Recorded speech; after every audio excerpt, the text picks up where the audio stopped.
Assalamualaikum warahmatullahi wabarakatuh. Alhamdulillah walhamdulillah rabbil alamin. Wassalatu wassalamu ala asyrafil anbiya'i wal mursalin wa ala alihi wa ashabihi wa man tabi'ahum bi ihsan ila yaumiddin, amma ba'd. Baiklah, di sini langsung saja Bapak akan menjelaskan materi kuliah pengantar ilmu Al-Qur'an dan hadis, yaitu materi yang ke-8 berkenaan dengan hadis, pengertian hadis, sinonim hadis, bentuk hadis, dan perbandingan antara hadis dengan Al-Quran oleh Bapak sendiri Muhammad Effendi, STHI MAG. Yang pertama, kita mesti harus memahami paradigma pemikiran terhadap Al-Quran dan Sunnah. Paradigma berarti di sini adalah cara pandang kita terhadap Al-Quran dan Sunnah itu. Cara pandang kita, yang mana cara pandang ini akan mempengaruhi kita dalam berpikir dan bersikap jika kita memahami secara menyeluruh tentang pengetahuan tentang Al-Quran dan Sunnah ini sendiri. Cara pandang kita, cara pandang pemikiran terhadap Al-Quran dan Sunnah ini yang kita lihat di tabel ini agar lebih memudahkan. Yang pertama itu Al-Quran. Kita mesti harus mengetahui perbedaan antara Al-Quran dengan hadis. Perbedaan Al-Quran dan hadis.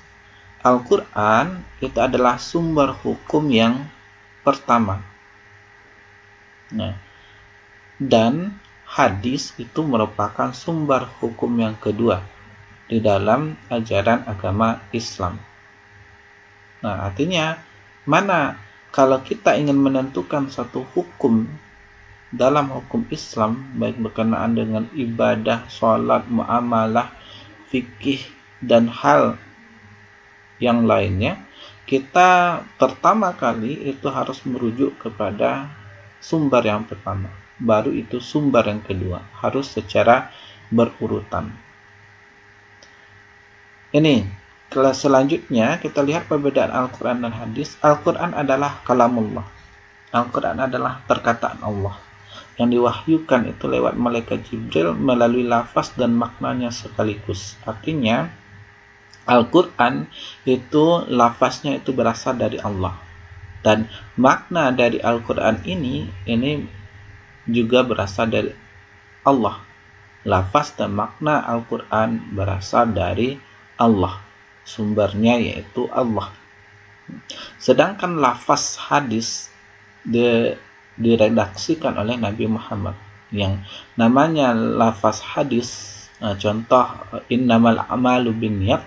Lafaz hadis innamal a'malu binniyat ini diredaksikan.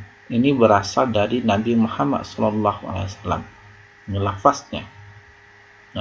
Berbeda dengan Al-Quran. Kalau Al-Quran, contoh Iqra bismi rabbikal ladzi khalaq.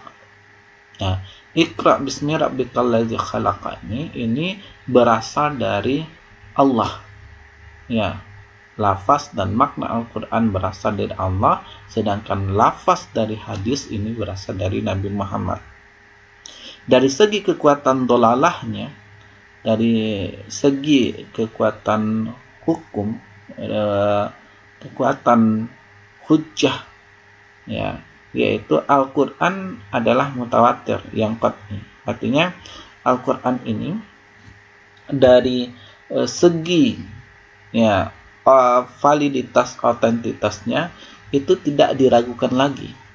Semuanya itu sahih, semuanya itu asli dari Allah. Yang mana ini nanti berbeda dengan hadis Nabi. Makanya kalau dalam Al-Quran kita tidak perlu mempertanyakan lagi, ini Al-Quran yang ini, ayat ini hasan atau dhaif atau sahih. Tidak perlu kita mempertanyakan itu, karena semua isi yang terdapat di dalam Al-Quran itu semuanya adalah sahih. Tidak ada istilah hasan dan dhaif. Berbeda dengan hadis atau sunnah, terdapat istilah sahih, hasan, atau dhaif. Pembagian hadis itu dari segi kualitasnya, dari segi kehujahannya, itu terbagi menjadi dua, sahih, hasan, atau dhaif. Validitas artinya di sini tingkat kebenaran, tingkat kekuatan, tingkat keabsahan. Ya, tingkat keabsahan,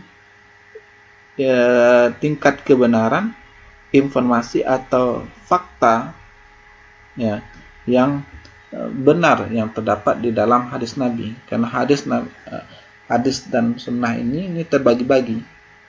Nah, ada yang benar-benar berasal dari Nabi, ada yang tidak benar berasal dari Nabi. Artinya ada ilmu hadis yang mana di dalam ilmu ini akan dipelajari, akan memberikan kita informasi mana hadis yang berasal dari Nabi, mana hadis yang bukan berasal dari Nabi. Nah, ini dari segi validitas, dari segi tingkat kebenaran informasi yang terdapat di dalam hadis Nabi. Berbeda nanti dengan Al-Quran yang tidak kita perlu tanyakan tingkat kebenarannya. Kemudian hadis Nabi, ya, dari segi otentisitasnya, otentisitas ini maksudnya adalah keaslian, kemurnian, originalitas dari suatu hadis itu. Ada yang namanya hadisnya asli, benar-benar berasal dari Nabi. Ada yang hadisnya palsu, bukan berasal dari Nabi tetapi disandarkan kepada Nabi. Seperti contoh hadis maudhu, hadis palsu. Hadis palsu ini hadisnya ini bukan hadis, tetapi ada orang yang menyandarkan kepada Nabi. Ada informasi tertentu yang disandarkan kepada Nabi yang pada ilmu hadis itu dikatakan hadis palsu. Nah, maka dari segi otentisitas, keaslian, kemurnian, originalitas suatu hadis itu ada yang asli dan ada yang palsu. Berbeda dengan Al-Quran. Kalau Al-Quran tidak ada yang palsu, semuanya asli. Nah, kemudian nanti juga kita akan memahami keduanya itu mempunyai kandungan-kandungan ajaran-ajarannya. Baik Al-Quran atau hadis, nanti ada penjelasannya. Kalau kita menjelaskan Al-Quran, itu namanya tafsir. Tafsir adalah penjelasan dari isi kandungan Al-Quran. Sedangkan hadis itu lain pula namanya, bukan tafsir namanya, tetapi sarah hadis. Nah, apa itu sarah hadis? Sarah hadis adalah menjelaskan isi kandungan ajaran yang terdapat pada hadis atau sunnah. Nah, ada istilah tafsir yang digunakan untuk menjelaskan Al-Quran, ada istilah sarah yang digunakan untuk menjelaskan hadis atau sunnah. Nah, ini lanjut dari segi kekuatan dolalahnya, Al-Quran adalah mutawatir yang qat'i. Artinya secara logika ilmiah, secara logika kita berpikir dari kekuatan hukumnya, nah itu mutawatir, tidak perlu kita ragukan lagi. Ya, karena sudah sesuai dengan logika manusia, sudah bisa diterima oleh manusia bahwasanya Al-Quran itu qat'i. Siapapun yang membantah Al-Quran itu, ya apa yang dibantahkan terhadap Al-Quran tersebut itu tidak benar, akan disanggah oleh Al-Quran itu sendiri. Ya, sebagaimana kita mengetahui tentang bukti kebenaran Al-Quran yang kita pelajari sebelumnya, bahwasanya Al-Quran itu benar-benar dari Allah dan bukan buatan Nabi Muhammad, bukan lah perkataan Nabi Muhammad, tetapi adalah wahyu berasal dari Allah, dan kebenarannya itu mutlak, benar, 100% itu benar, ya, tidak bisa dibantah. Ya, itu yang telah kita pelajari sebelumnya. Sedangkan hadis ini adalah dhalalah az-zanni. Sedangkan hadis hanya dolalah zonni. Artinya dolalah zonni ini adalah diduga kuat berasal dari Nabi. Oleh karena itu hadis terlebih dahulu harus diteliti. Apakah benar berasal dari Nabi atau tidak? Kalau benar berasal dari Nabi, nah itu namanya hadis makbul, hasan atau sahih. Tetapi kalau diteliti bukan berasal dari Nabi, ini adalah hadis mardud, hadis yang ditolak, bukan berasal dari Nabi. Contohnya hadis dhaif atau hadis maudhu', hadis palsu. Ya. Pengumpulan Al-Quran dan kodifikasinya itu sangat sistematis dan terus terpelihara keasliannya, sedangkan hadis itu cenderung subjektif pada perawinya. Nah, artinya kebenaran itu suatu hadis tersebut, yaitu nanti akan tergantung kepada sikap perawinya. Makanya di dalam hadis nanti kita juga akan membahas bahwasanya perawi itu harus adil dan dobit. Ya. Adil dan dobit seorang perawinya, ya, apakah ia pandai memelihara hadis atau tidak, apakah dia adil, itu akan menentukan apakah hadis itu bisa diterima atau tidak. Berbeda nanti dengan Al-Quran. Ya, kalau Al-Quran itu kan secara mutawatir, ya, benar itu berasal dari Nabi, tidak diragukan satu huruf pun. Gitu. Kemudian Al-Quran merupakan hukum dasar yang pada umumnya bersifat mujmal dan mutlak. Nah, sedangkan hadis lebih pada penjelasan pelaksanaan praktisnya. Artinya Al-Quran banyak bersifat teori, sedangkan hadis itu banyak bersifat praktis. Ya, jadi fungsi hadis ini menjelaskan apa yang terdapat di dalam Al-Quran. Kita lanjutkan. Kita ini akan membahas tentang pengertian hadis. Terlebih dahulu kita mesti harus mengenal kitab-kitab hadis. Ya, seperti di sini Sahih Bukhari, ini Sahih Bukhari, Sahih Muslim. Nah, ini banyak yang di kedua kitab ini banyak yang dipakai, baik ceramah, pidato dan lain sebagainya, baik di sumber buku Islam berkenaan dengan buku-buku atau kitab-kitab yang bernuansa agama Islam, itu banyak mengutip dari Sahih Bukhari, Sahih Muslim, artinya menjadi referensi utama dalam hadis. Ada juga Sunan At-Tirmizi, ada Musnad Ahmad, ada Muwatta, ada Sunan Ibnu Majah, ada Sunan Abu Daud, ada Sunan An-Nasai, ada Sunan Ad-Darimi. Ya, ini adalah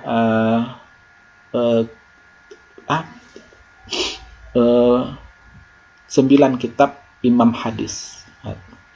Atau ada Kutubus Sittah, ada Kutubut Tis'ah. Nah, ini yang dimaksud Kutubut Tis'ah. Selain ini ada juga kitab-kitab hadis lainnya. Karena kitab hadis itu banyak, tetapi inilah yang 9 kitab Imam hadis inilah yang populer dipakai itu di pada masyarakat Muslim. Ya. Kita lanjutkan. Ini ada hadis. Kalau kita mendalami tentang ilmu hadis, itu ada pustaka khusus memang untuk membahas hadis. Ya, ada pustaka khususnya. Kalau di Sumatera Barat itu yang Bapak ketahui, itu di UIN Imam Bonjol Padang itu ada pustaka khusus untuk hadis.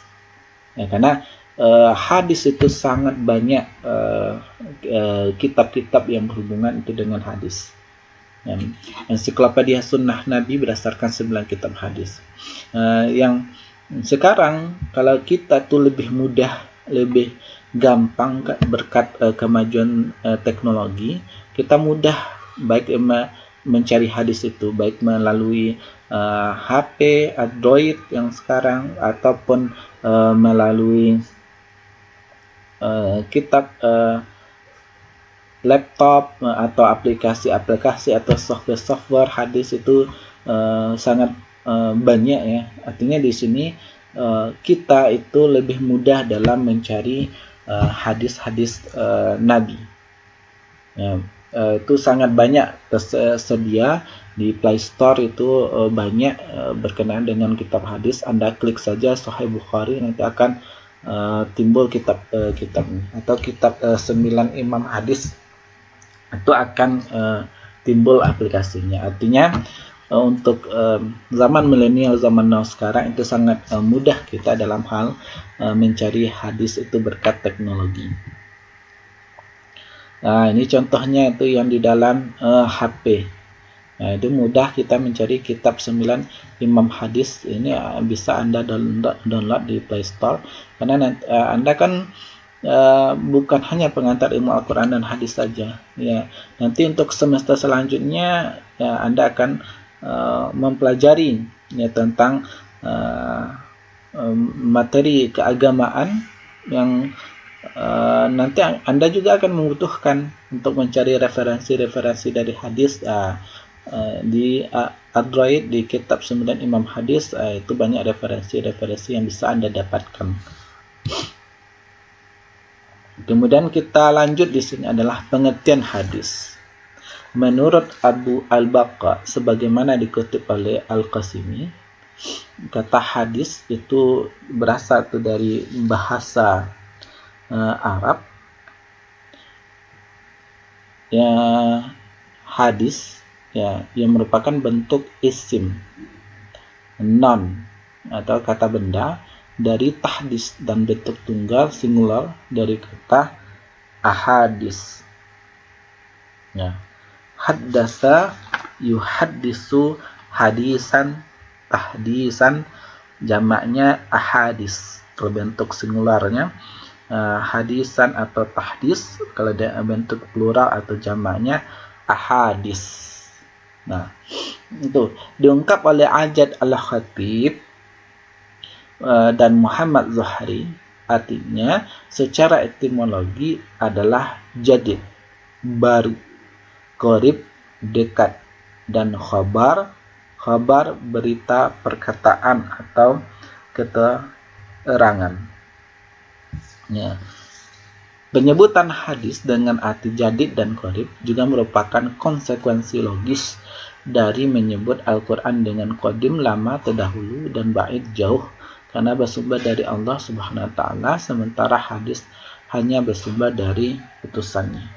Ya, penyebutan jadid, qorib ini dari sini kita bisa membedakan bahwasanya antara Al-Quran dengan hadis Nabi itu berbeda. Ya, Al-Quran itu bersumber dari Allah, sedangkan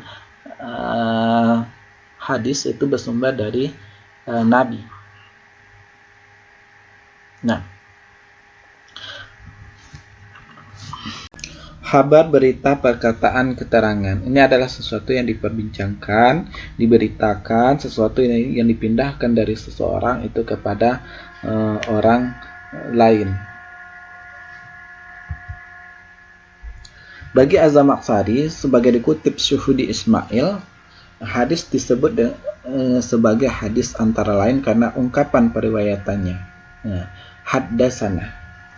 Haddasana di sini, ini kan dapat diartikan sebagai itu mengisahkan kepada kami, ya, atau memberitakan kepada kami, atau menyampaikan kepada kami, atau menginformasikan kepada kami, atau mengabarkan kepada kami. Ya, itu sama artinya. Kita ambil di sini adalah ya, memberitakan, menginformasikan kepada kami. Ubaidullah ibnu Musa berkata, akhbarana, mengabarkan kepada kami, Hanzalah ibnu Abi Sufyan dari Ikrimah ibnu Khalid dari Ibnu Umar radhiyallahu anhuma, qala Rasulullah sallallahu alaihi wasallam, Rasulullah bersabda, bunyan Islam itu dibangun ya atas 5 perkara. Ala khamsin, atas 5 perkara. Yang pertama adalah syahadah an la ilaha illallah, syahadat bahwa tiada Tuhan selain Allah dan Muhammad itu Rasulullah. Kedua, mendirikan salat. Ketiga, menunaikan zakat.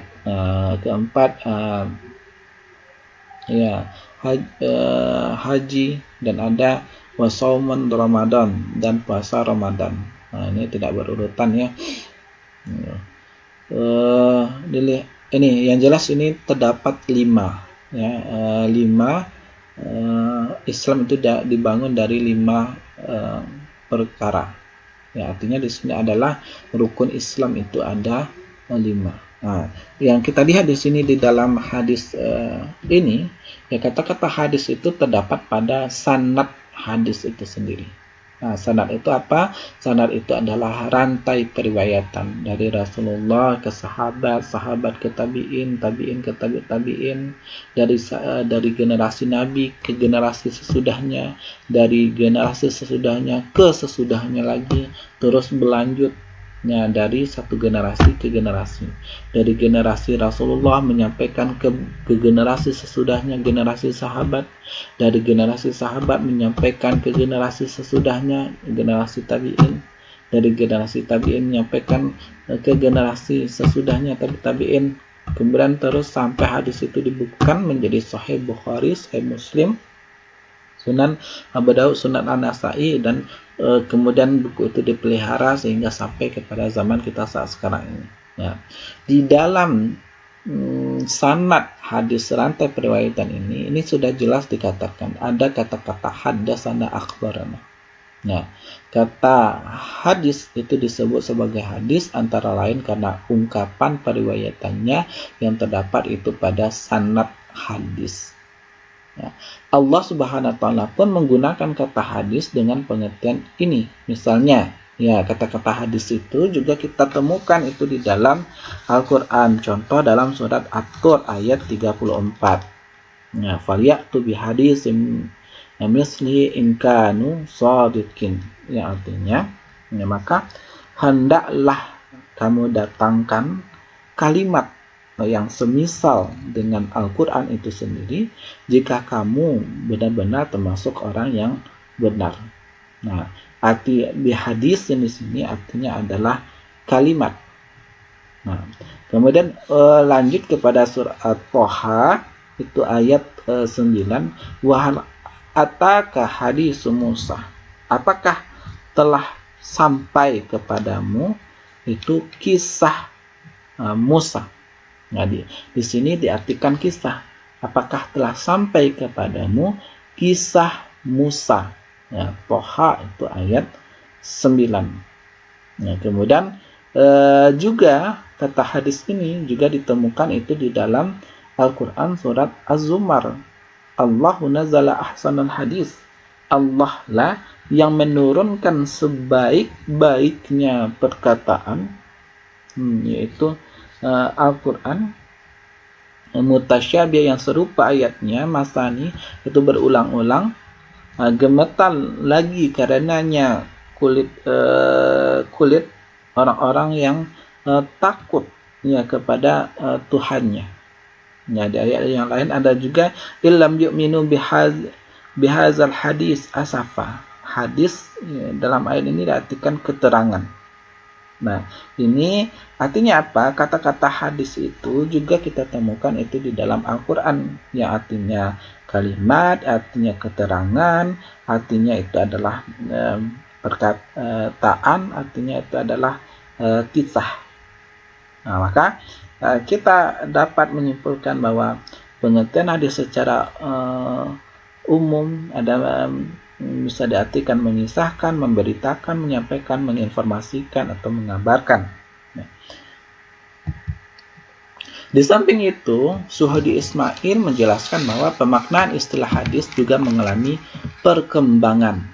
Pada mulanya kata ini berarti kabar dan kisah. Nah, pada awalnya kata-kata hadis itu berarti kabar dan kisah, baik kisahnya baru atau kabarnya baru ataupun lama kabar atau kisahnya. Ya, seperti ungkapan Abu Hurairah yang artinya aturiduna an uhaddisukum bihadisin min ahadisikum, apakah kamu ingin, ya, apakah kamu ingin an uhadisu, ya, aku menyampaikan suatu khabar atau suatu kisah Nah, bihadisin min ahadisum, kisah-kisah itu ya dari salah seorang itu di antara kamu min ahadisukum. Nah, artinya di sini diartikan sebagai khabar atau kisah. Kemudian lanjut yang kedua, kemudian kata hadis itu diartikan dengan pesan. Pesan keagamaan itu secara umum. Dari Jabir Ibnu Ubaidullah qala kana Rasulullah sallallahu alaihi wasallam iza khataba, apabila Rasulullah itu sedang berkhutbah, ihtamarat ainahu, ya kedua matanya itu memerah, wa ala sautuhu, dan suaranya itu lantang, wash tad'u ghadabuhu, dan disertai dengan perasaan marah yang sangat. Nah, hatta ka'annahu munziru jais, ya seakan-akan Rasulullah itu seorang penyemangat bala tentara untuk berperang. Nah, ini ekspresi Rasulullah itu ketika khutbah, menggambarkan ekspresi Rasulullah ketika berkhutbah. Ya, kemudian Rasulullah bersabda, amma ba'du fa inna khairal hadis. Ya, dan sebaik-baiknya pesan keagamaan secara umum, sebaik-baiknya itu perkataan. Perkataan di sini diartikan ini pesan keagamaan secara umum. Di dalam kata ini dimaknai hadis itu sebagai pesan keagamaan secara umum. Jika kita menyampaikan agama secara umum, baik berkenaan dengan fikih, berkenaan dengan muamalah, berkenaan dengan tafsir dan ilmu-ilmu agama secara umum, kalau kita menyampaikan itu hadis namanya. Ya, ini di dalam pengertian yang kedua, yaitu kata hadis diartikan dengan pesan keagamaan secara umum. Ya, sebaik-baiknya pesan keagamaan secara umum yaitu kita Allah, Al-Quran, wa khairul huda huda Muhammad, dan sebaik-baiknya petunjuk itu adalah petunjuk dari Muhammad, dan sejelek-jeleknya itu perkara itu adalah yang diada-adakan, ya diada-adakan, ya. Dan setiap yang diada-adakan tersebut ya itu adalah bid'ah, ya diada-adakan itu adalah bid'ah. Lanjut, setelah itu baru istilah hadis secara khusus dimaknai dengan hadis nabawi atau hadis nabi, sebagaimana hadis riwayat Al-Bukhari dan Abu Hurairah saat ia bertanya, ya Rasulullah, man as'adan nas. Ya, ini Abu Hurairah bertanya kepada Rasulullah, ya Rasulullah, siapakah ya orang yang paling bahagia, siapakah orang yang paling bahagia dengan syafaatmu itu pada hari kiamat?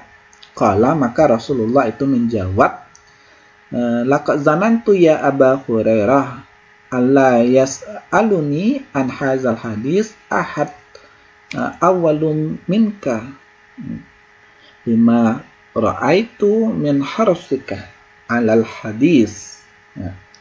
Ya, artinya di sini,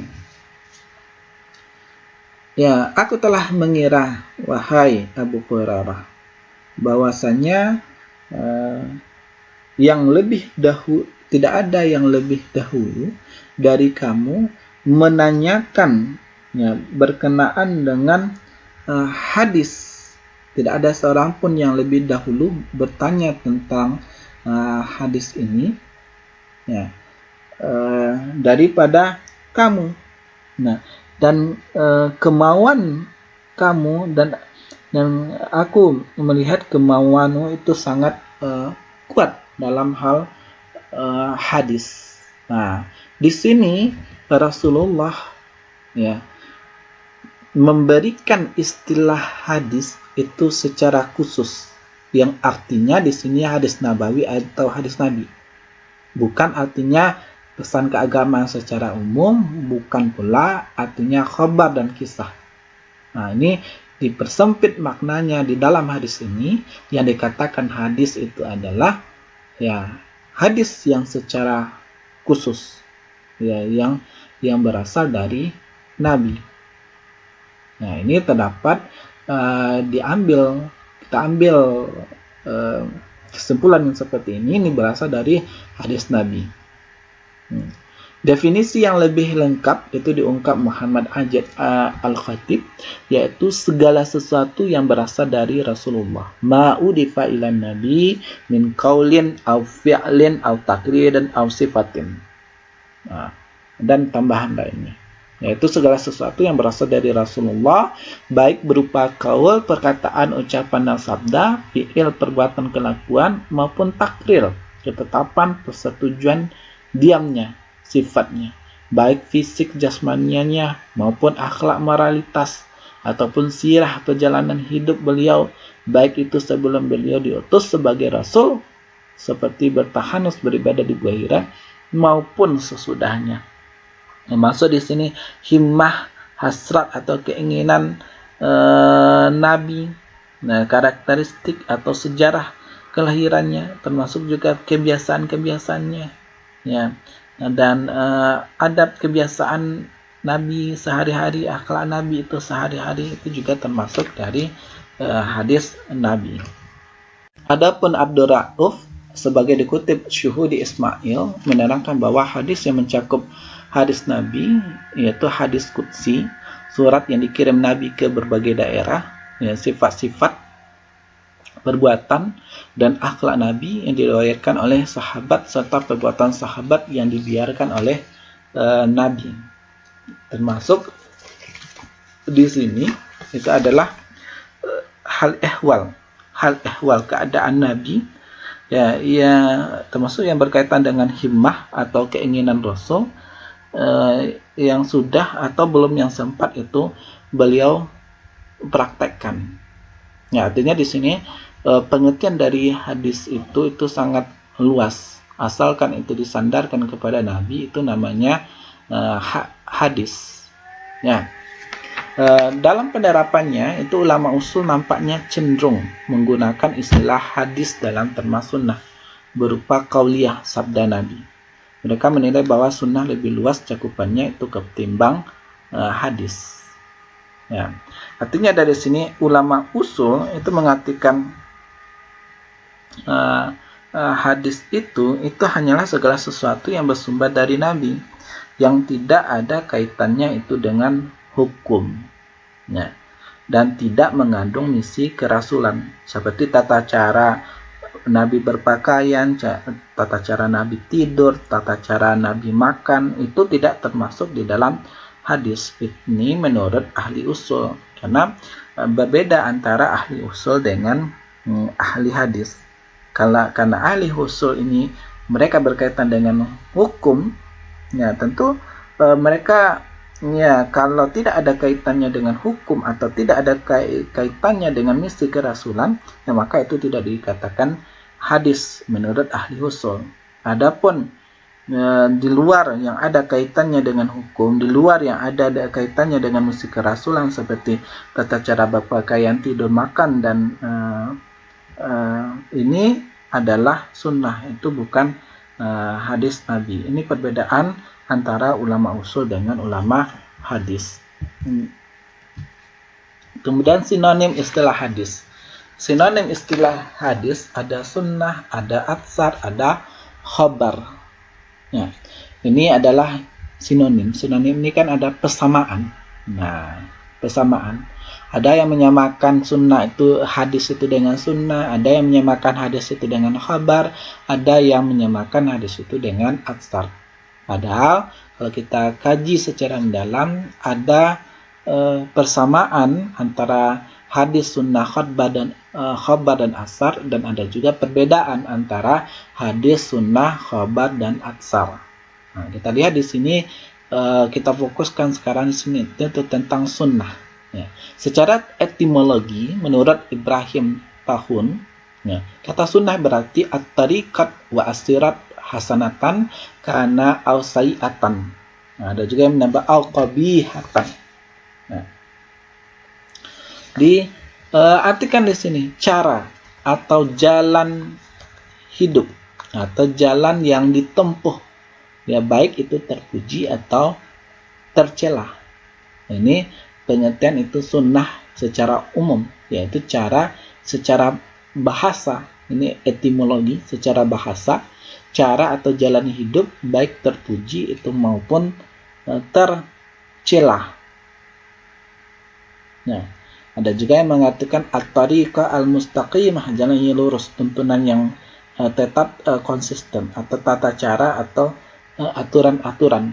Nah, karena kita lihat kalau at-tariqah adalah tata cara dan aturan-aturan. Nah,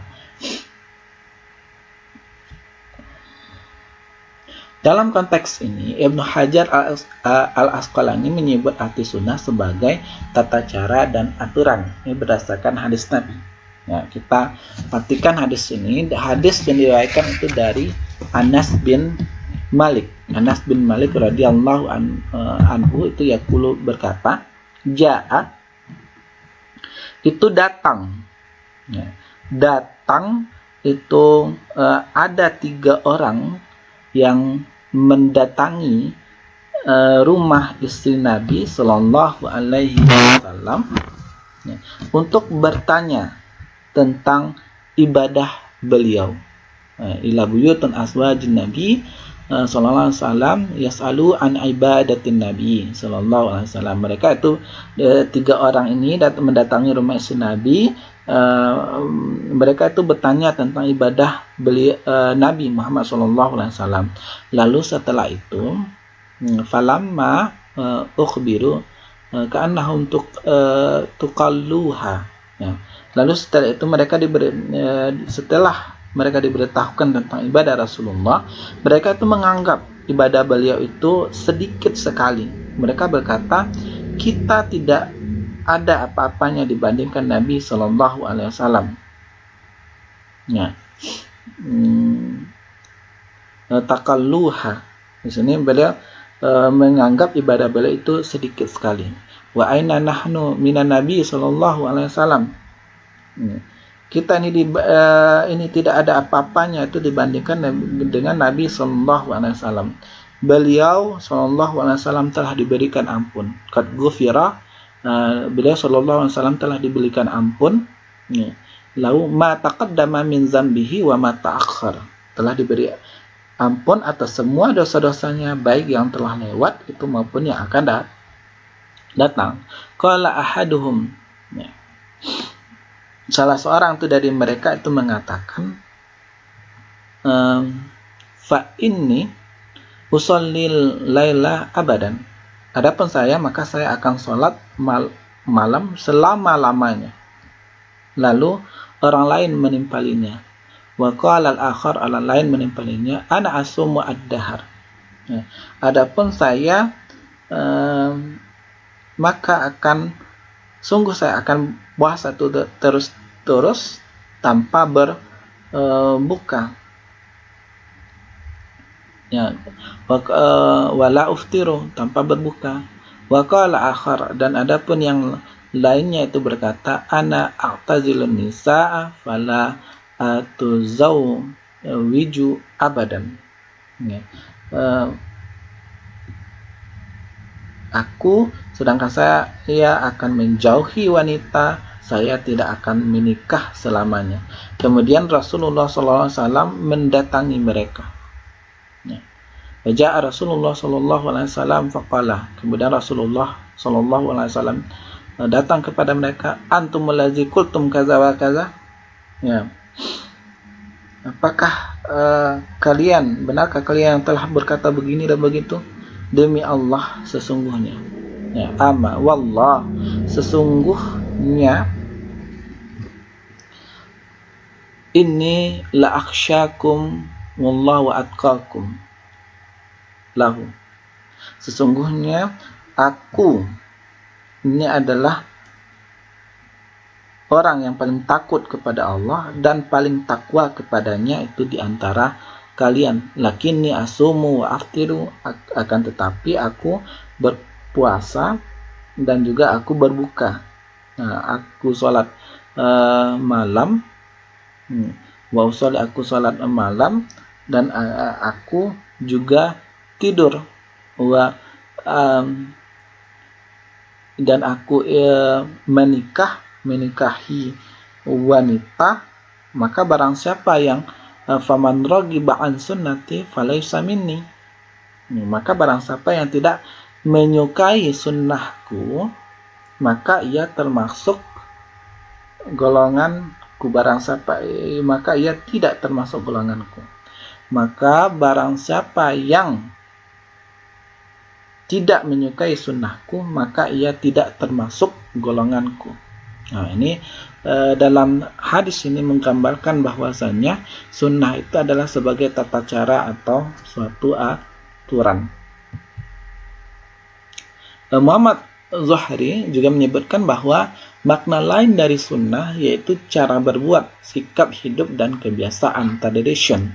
Maksudnya segala sesuatu yang pernah dilakukan oleh Rasulullah seolah menjadi kebiasaannya dan menjadi teladan kehidupan beliau. Makna ini sejalan dengan sabda Rasulullah yang artinya man sanna fil Islam, barang siapa yang menghidupkan sunnah yang baik dalam Islam, man sanna fil Islami sunnatan hasanan, barang siapa yang menghidupkan sunnah yang baik di dalam Islam, kemudian fa'umil biha ba'dahu, kemudian itu diikuti oleh orang lain itu setelahnya, ba'dahu, setelahnya, kutibalahu, maka dicatat untuknya mendapatkan pahala, lahu mislu ajr man amila biha, lalu dicatatkan untuknya mendapatkan pahala seperti orang yang mengamalkannya. Nah, wala yang kusum min ujurihim syai'ah, tanpa mengurangi, la yang kusum, tanpa mengurangi pahala mereka sedikit pun. Wa man sanna fil Islam sunnatan sayi'atan, dan siapa yang menghidupkan tradisi, yang jelek di tengah kaum muslimin, kemudian diikuti fa'umila biha ba'dahu, kemudian diikuti oleh orang setelahnya, maka dia mendapatkan dosa. Kutiba alaihi mislu wizri man amila biha, maka kemudian dia mendapatkan dosa sebagaimana dosa orang yang melakukannya. Nah, tanpa walayang kusumin azwarihim syai'ah, tanpa mengurangi dosa mereka itu sedikit pun. Ya, Bapak ulangi lagi, siapa yang menghidupkan sunnah yang baik itu di dalam Islam, kemudian itu diikuti oleh orang lain setelahnya, maka dicatat untuknya itu mendapatkan pahala seperti orang yang mengamalkannya, ya, tanpa mengurangi pahala sedikit pun. Siapa yang menghidupkan tradisi yang jelek itu di tengah kaum muslimin, kemudian diikuti oleh orang lain setelahnya, maka dia mendapatkan sebagaimana dosa orang yang melakukannya, tanpa mengurangi sedikit pun dosa mereka sedikit pun. Nah, kemudian juga ada hadis dari Abi Sa'id radhiyallahu anhu bahwasanya Nabi sallallahu alaihi wasallam bersabda, la tattabi'unna, ya, kamu itu benar-benar sungguh kalian akan mengikuti itu kebiasaan man qablakum, kebiasaan orang-orang sebelum kamu, sejengkal demi sejengkal, sibran bi sibrin, sejengkal demi sejengkal, wa zira'an bi zira'in, dan sehasta demi sehasta, hatta law salaku juhra dabbin la salaktumuhu, meskipun sehingga meskipun mereka memasuki lubang biawak, niscaya kamu juga mengikuti mereka. Qulna ya Rasulullah, kami berkata, siapa itu ya Rasulullah yang akan diikuti? Yaitu orang Yahudi dan Nasrani. Ya, kala faman. Ya, Sahih Bukhari hadis 3456. Di samping itu Suhudi Ismail juga menjelaskan bahwa dalam rentang sejarah pemaknaan istilah sunnah pun itu cenderung mengalami perkembangan. Yang pertama itu masyarakat Arab dahulu hingga abad 1 Hijriah mengartikan sunnah sebagai jalan yang ditempuh oleh seorang dalam kehidupan, baik secara individual maupun kolektif. Yang kedua, baru abad kedua Hijriah dipelopori oleh Imam Asy-Syafi'i populer penyebutan istilah sunnah dalam terma sunnah Nabi.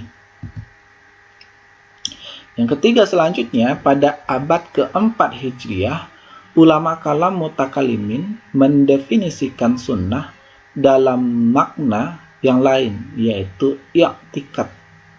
Nah, i'tikad, kepercayaan yang didasarkan pada keterangan Allah dan Rasul-Nya, bukan kepada rasio semata, sebagaimana yang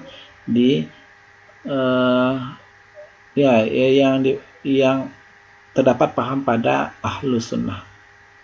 Nah, di sini tertulis ahlu sunnah. Di sini juga tertulis mutakalimin.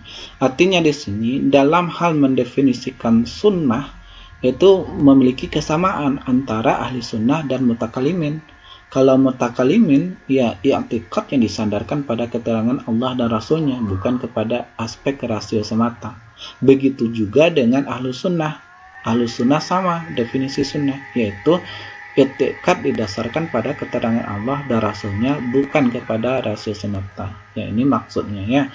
Kemudian adapun definisi sunnah secara terminologi, para ulama itu berbeda pendapat dalam merumuskannya karena perbedaan disiplin keilmuan dan perbedaan objek bahasan atau sudut pandangnya masing-masing, side by review. Ya. Perbedaan latar belakang itu perbedaan keilmuan masing-masing. Ya, keilmuan fikih berbicara tentang hukum-hukum syariat. Keilmuan hadis berbicara tentang hadis Nabi. Keilmuan dakwah berbicara tentang dakwah. Ya, nanti karena berbeda latar belakang keilmuan masing-masing ini, ya berbeda juga dalam hal mendefinisikan sunnah, meskipun nanti juga kita akan temukan kesamaan ya, antara definisi yang disampaikan oleh para ahli di bidang keilmuannya itu masing-masing. Menurut ulama hadis, Rasulullah adalah pribadi teladan bagi umatnya dalam berbagai aspek kehidupan. Dalam konteks ini, mereka menyamakan, yang namanya ulama hadis, ini menyamakan rumusan sunnah dengan hadis, sebagaimana yang telah dikutipkan sebelumnya. Sunnah, yang namanya ulama hadis ini memandang diri Rasulullah itu sebagai uswatun hasanah, contoh atau teladan yang baik. Oleh karena itu, yang ulama ilmu hadis menerima secara utuh segala yang diberitakan tentang diri Rasulullah, tanpa membedakan apakah yang diberikan itu berhubungan dengan hukum syara atau tidak. Yang berbeda dengan ulama fikih, membedakan hadis yang berhubungan dengan hukum syara atau tidak. Ya, tapi kalau dalam ulama ilmu hadis itu tidak membedakan apakah diberikan hadis itu berhubungan dengan hukum syara atau tidak. Nah, karena ulama hadis juga tidak memisahkan antara Rasulullah sebelum diutus menjadi rasul atau sesudahnya. Artinya apa yang disandarkan kepada Nabi, baik sesudah diangkat sebagai Rasul ataupun sebelum diangkat sebagai Rasul, itu tetap dikatakan sebagai sunnah. Ya, pendapat ulama hadis ini berdasarkan Ya, Quran surat Al-Ahzab itu ayat 21. Laqad kana lakum fi Rasulillah uswatun hasanah liman kana yarjullah wal yaumal akhir wa dzakarallaha katsiran. Sesungguhnya telah ada pada diri Rasulullah itu suri tauladan yang baik bagimu, yaitu bagi orang yang mengharapkan rahmat Allah dan kedatangan hari kiamat. Dan dia itu banyak menyebut Allah. Dan juga dasar ulama ahli hadis mendefinisikan seperti yang dibahas ini ya, juga berdasarkan pada Quran surat As-Surah ayat 52 sampai 53. Wa innaka latahdi ila siratal mustaqim siratal ladzi siratal lahil ladzi lahu ma fis samawati wa ma fil ardi ala ilallahi tasirul umur. Dan sesungguhnya kamu benar-benar memberi petunjuk kepada jalan yang lurus, yaitu jalan Allah yang kepunyaannya segala apa yang di langit dan apa yang di bumi. Ingatlah bahwa kepada Allah lah kembali semua urusan. Nah, lebih jauh lagi, ada yang mengatakan bahwa sunnah itu tidak hanya terbatas pada apa yang disandarkan kepada Nabi Muhammad saja, tetapi termasuk juga segala sesuatu yang disandarkan kepada sahabat dan tabi'in. Ini berarti pengertian sunnah bagi mereka itu sama dengan pengertian hadis sebagaimana yang disebutkan itu terdahulu. Tapi yang namanya sunnah itu lebih luas cakupannya dibandingkan dengan hadis. Ini menurut pendapat ulama hadis. Sementara itu, ulama usul memandang Rasulullah sebagai pembuat undang-undang selain Allah. Sejalan dengan objek bahasan mereka, yaitu dalil-dalil syarak, maka mereka memaknai sunnah dengan segala sesuatu yang bersumber dari Nabi Sallallahu Alaihi Wasallam selain Al-Quran Al-Karim, baik berupa qaul, perkataan ucapan sabda Nabi, fi'lun, perbuatan kelakuan, maupun takril Nabi, ketetapan, persetujuan, dan diamnya Nabi, yang dapat dijadikan sebagai dalil hukum syarak. Segala pengertian sunnah itu menurut ahli usul segala sesuatu yang bersumber dari Nabi Muhammad selain Al-Quran Karim, baik berupa perkataan, perbuatan, maupun takrirnya yang pantas untuk dijadikan dalil bagi hukum syarak. Definisi ahli usul ini membatasi pengertian sunnah hanya pada sesuatu yang bersumber dari Nabi, baik perkataan, perbuatan, maupun takrirnya yang berkaitan dengan hukum syarak. Dengan demikian, sifat perilaku, sejarah hidup, dan segala sesuatu yang bersumber dari Nabi Muhammad yang tidak berkaitan dengan hukum syarak tidak dapat dikatakan sunnah. Tidak ada kaitannya, hubungannya, relasinya, relevansinya dengan hukum syarak, maka itu tidak dapat dikatakan sunnah menurut ulama usul, menurut ulama ahli usul. Demikian juga dengan segala sesuatu yang bersumber dari Nabi Muhammad SAW sebelum beliau diutus menjadi rasul. Pemahaman ahli usul terhadap sunnah sebagaimana disebutkan didasarkan itu pada argumen pendapat bahwa Rasulullah adalah pembawa dan pengatur undang-undang yang menerangkan kepada manusia tentang dustur hayat, undang-undang hidup, dan menetapkan kerangka dasar bagi para mujtahid yang hidup sesudahnya. Hal-hal yang tidak mengandung misi seperti ini tidak dapat dikatakan sunnah. Oleh karena itu, ia tidak dapat dijadikan sebagai sumber hukum. Banyak ayat Al-Quran yang dijadikan argumentasi bagi pemahaman ahli usul berkenaan dengan pengertian sunnah ini. Ya, seperti Quran surat Al-Hasr 597, mereka berargumen dengan ayat ini, wa ma atakumur rasul fakhuzuhu wa ma nahakum anhu fantahu wattaqullaha innallaha syadidul iqab. Apa yang diberikan Rasul kepadamu maka terimalah, dan apa yang dilarangnya maka bagimu maka tinggalkanlah, dan bertakwalah kepada Allah, sesungguhnya Allah amat keras hukumannya. Ayat ini memerintahkan kepada umat Islam agar mentaati segala ketentuan yang telah digariskan oleh Rasulullah SAW, baik mengenai perintah maupun larangannya. Kemudian argumentasi dari ahli usul ini berkenaan dengan pengertian sunnah itu juga berargumentasi pada Quran Surah An-Nahl ayat 44. Wa anzalna ilaika dzikra litubayyana linnas ma nuzzila ilaihim wa la'allahum yatafakkarun. Dan kami turunkan kepadamu Al-Quran agar kamu menerangkan pada umat manusia apa yang telah diturunkan kepada mereka dan supaya mereka memikirkan. Ayat ini mengisyaratkan kepada umat Islam agar mereka melaksanakan sunnah Nabi sebagaimana mereka mengamalkan Al-Quran, karena keduanya merupakan satu kesatuan yang tidak dapat dipisahkan. Adapun ulama fikih membahas tentang hukum-hukum syara dan memberi pengertian hukum kepada setiap individu.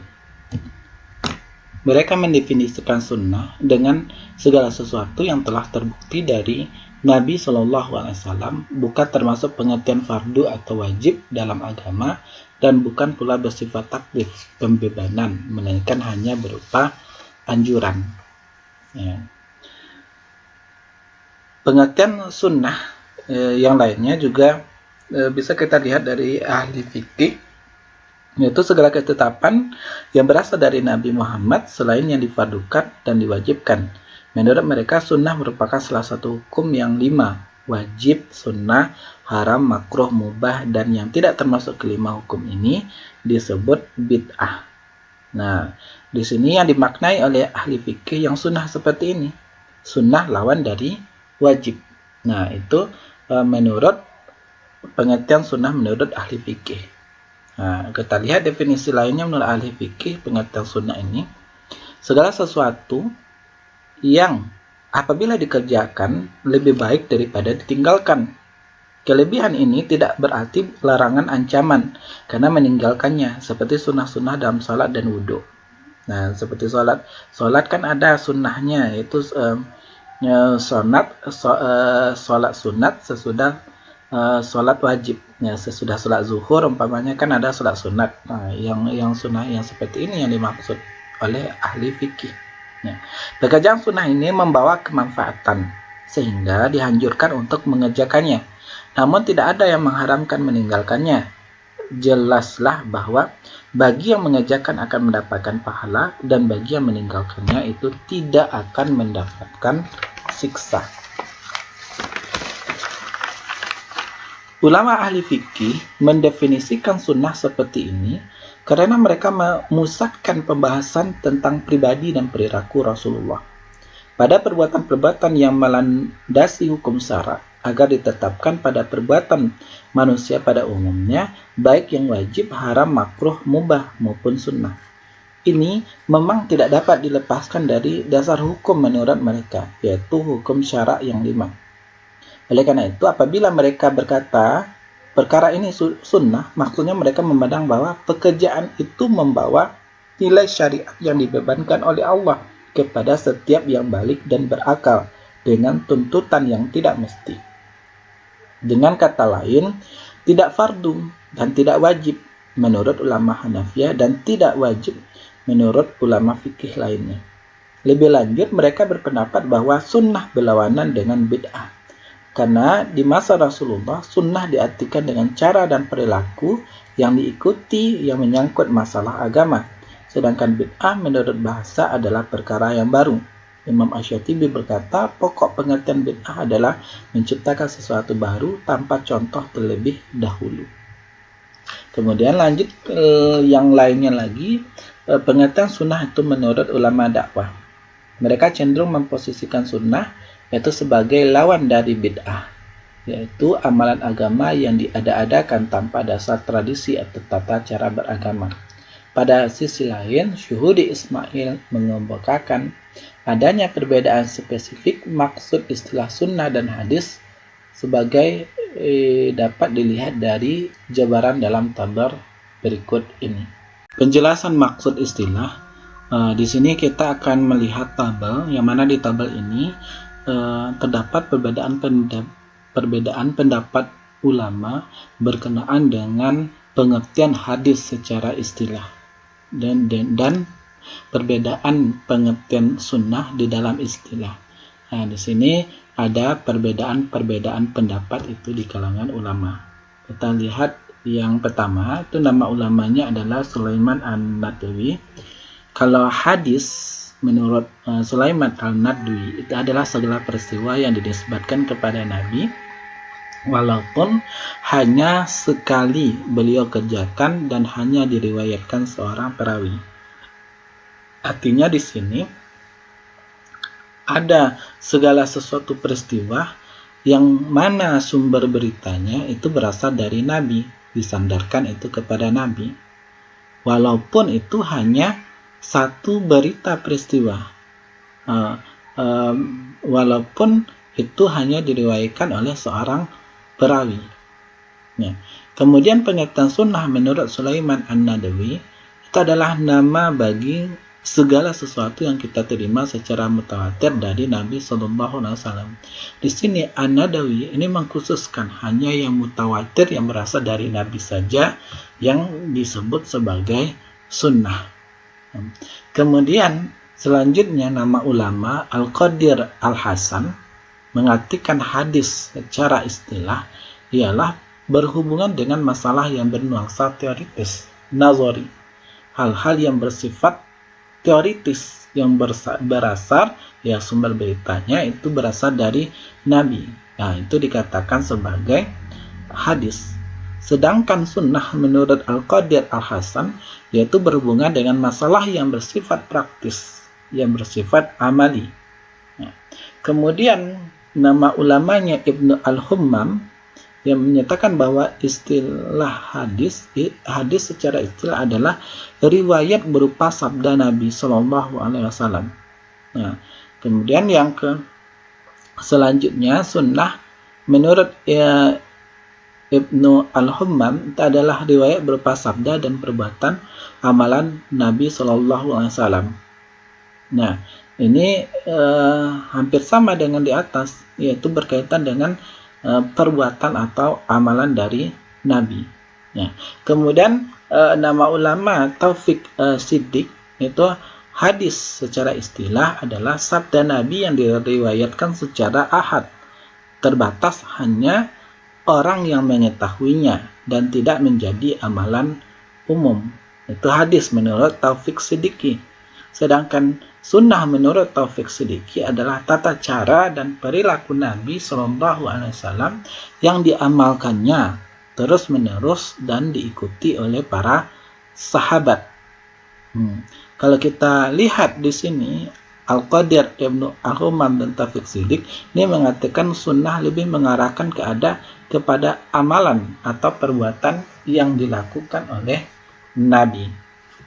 Nah, ini lah bentuk perbedaan pendapat di kalangan ulama berkenaan dengan pengertian hadis dan sunnah secara istilah.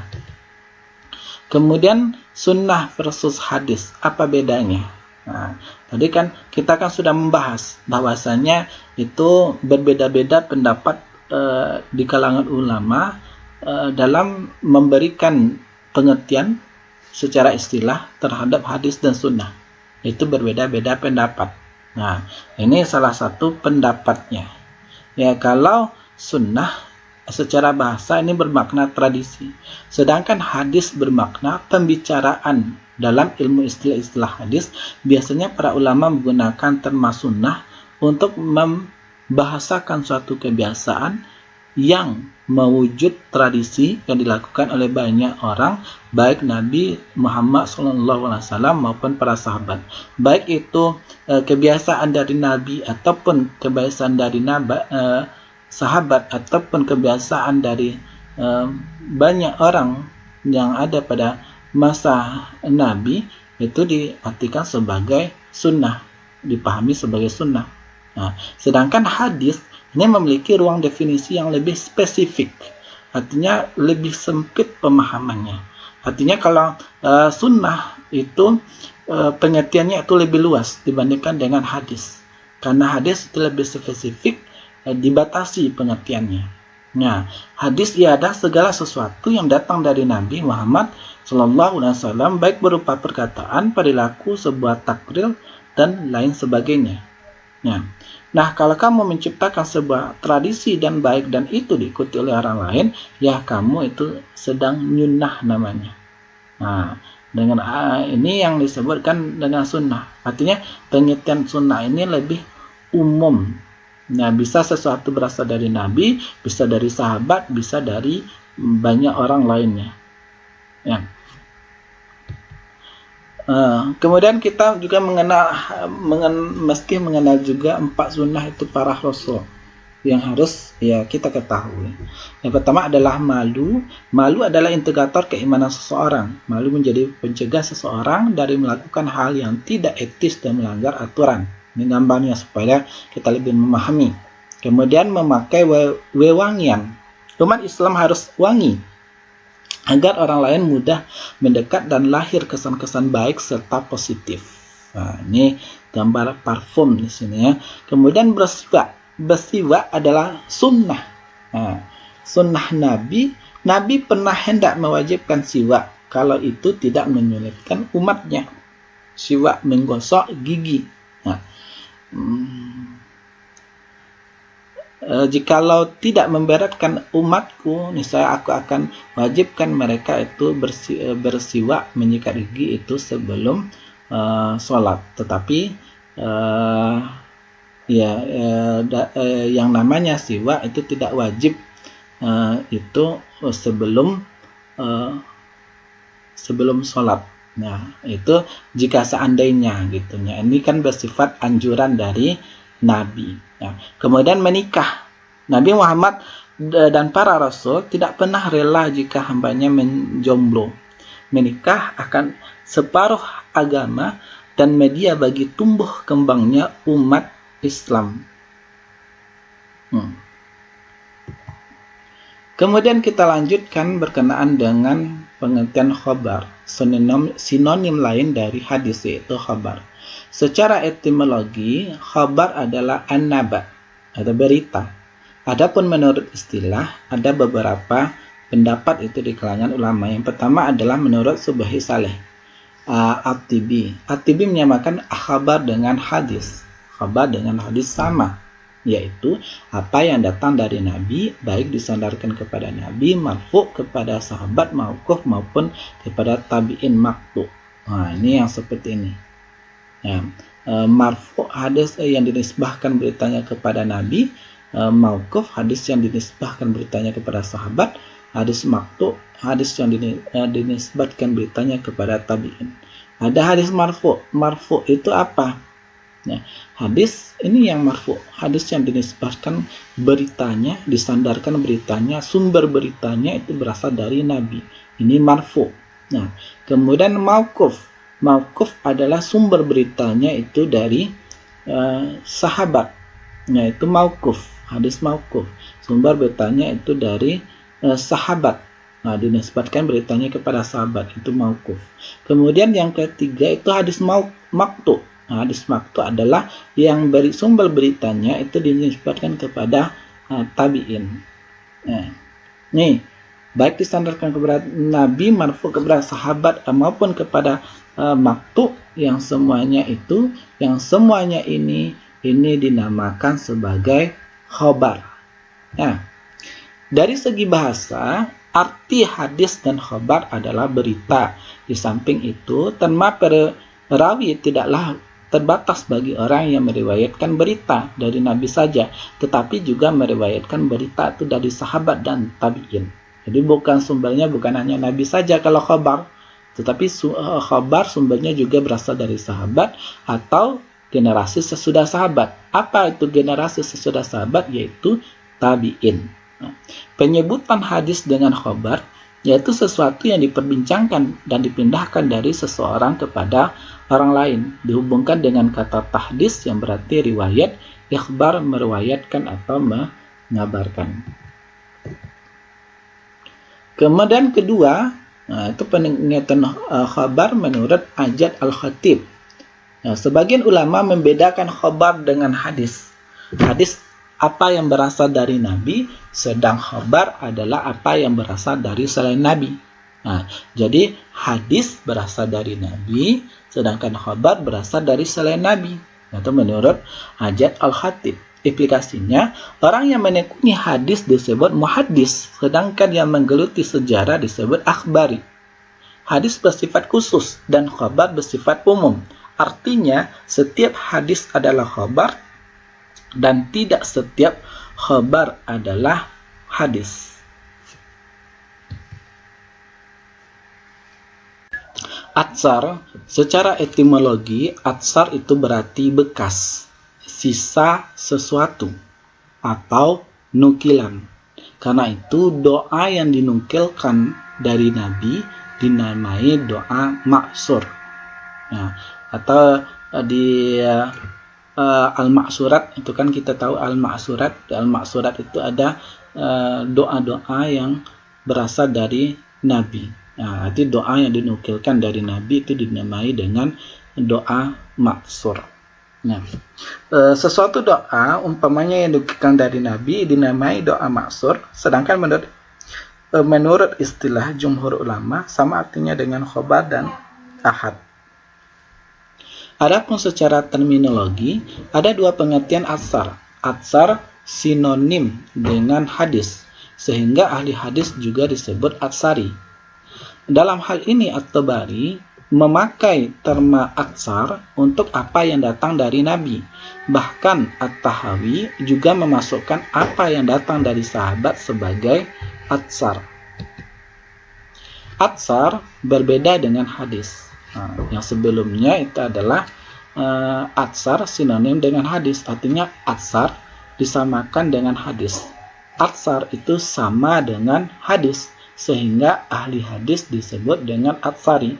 Nah, kemudian yang kedua itu atsar itu berbeda dengan hadis. Nah, di mata ulama fikih, atsar adalah perkataan ulama salaf, sahabat, tabi'in, dan sebagainya.